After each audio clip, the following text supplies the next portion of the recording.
વડોદરા મહાનગરપાલિકાની સામાન્ય સભા મુલતવી રાખવા અગાઉથી જ જાણ હતી, છતાં નગરપાલિકાની ગંભીર બેદરકારીના કારણે 250 લોકોનું ભોજન વેડફાયું હતું। વડોદરા મહાનગરપાલિકાની સામાન્ય સભા મુલતવી રહેતા કેટરિંગ સંચાલકને જાણ કરાઈ ન હતી। પહેલેથી નક્કી હતું કે આજની સભા મુલતવી રહેનાર છે, આમ છતાં તેની જાણ કેટરિંગને કેમ ન કરવામાં આવી તે એક મોટો પ્રશ્ન છે। તમામ રસોઈ તૈયાર થઈ ગઈ, કાઉન્ટર પર લાગી ગયા અને તમામ પીરસનારો સ્ટાફ પર સ્ટેન્ડ બાય હતો। કેટરર્સ ભોજન શરૂ કરવાની પ્રતીક્ષા માટે તેઓ પ્રતીક્ષા કરી રહ્યા હતા, જ્યાં ભોજન તો શરૂ ન થયું પરંતુ ભોજન સમારંભ રદ કરવાનો આદેશ મળ્યો હતો। પરિણામે તમામ તૈયાર થયેલ રસોઈ ટેમ્પામાં ભરી પરત મોકલી હતી અને કેટરિંગનો સ્ટાફ પણ રવાના થઈ ગયો હતો। આંગે ઇજારદાર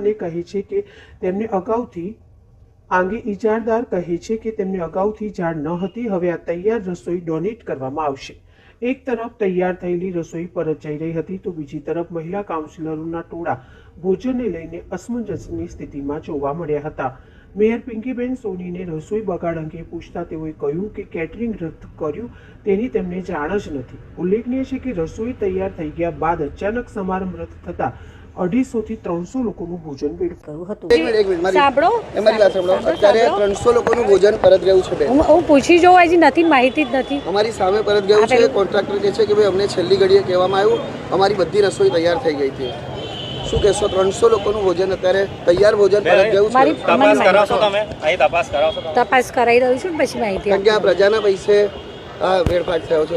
હું માહિતી લઈ લઉં, કારણ કે આ પેલું જે પણ મૃત્યુ થયું હતું કોઈ આપણા સ્ટેન્ડિંગ સમિતિના પૂર્વ ચેરમેન શ્રી છે, એટલે 16મી તારીખનું એમનું અવસાન થયું હતું, એ માહિતી હતી। એટલે હું જરાક માહિતી મંગાવી લઉં છું કે શું છે અને શું। પણ બેન, એમને એક્સપાયર થઈને 2 દિવસ થયા હતા, સભા મુલતવી રહેવાની એની જાણ અગાઉથી બજેટની સભા હતી, એટલે કદાચ માહિતી ડિસાઇડેડ નહીં હોય પહેલેથી, કારણ કે અમારે બધા સાથી કાઉન્સિલર પછી સાથી પક્ષો હોય એ બધાએ અમારે સાથે બેસી અને કારણ કે પૂર્વ સ્ટેન્ડિંગ સમિતિના ચેરમેન શ્રી હતા, એટલે હું જરા માહિતી લઈ લઉં। કેટરિંગનું આપ કહો છો તેમ મને કોઈ માહિતી નથી કે ભાઈ કેટરિંગનો ઓર્ડર થઈ ગયેલો, રસોઈ તૈયાર થઈ ગયેલી, એવી માહિતી મને નથી, છતાં હું માહિતી મંગાવી લઉં કે શું છે। હા ને।